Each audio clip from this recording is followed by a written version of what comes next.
এখনো জীবিত আছি। আপনি কিভাবে আসলে মনে করতে পারেন আমি পুলিশকে বলেছি। কিভাবে আসলে মনে করতে পারেন? না, আমি তো চোখ বাঁধা ছিলাম, আমার বাঁধা ছিল, হাত বাঁধা ছিল। একটা লং জার্নি, মনে হয় 12-14 ঘন্টা হবে।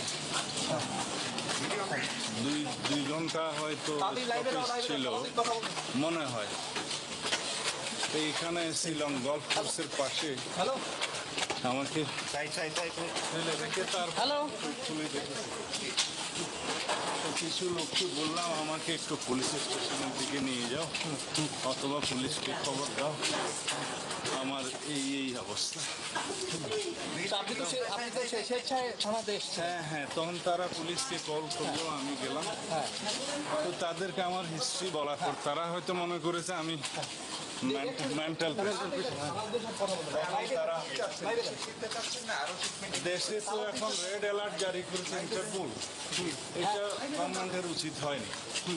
আমি তো কোনো মানে সাজাপ্রাপ্ত দাগি অ্যাবসকন্ডিং কোনো আসামি না, তো কেন করছে আমি তো জানি না। না, আমি হেল্প চেয়েছি, তারা ফোন করে নিয়ে এসেছে পুলিশ পেট্রোলিং, তখন আমি তাদের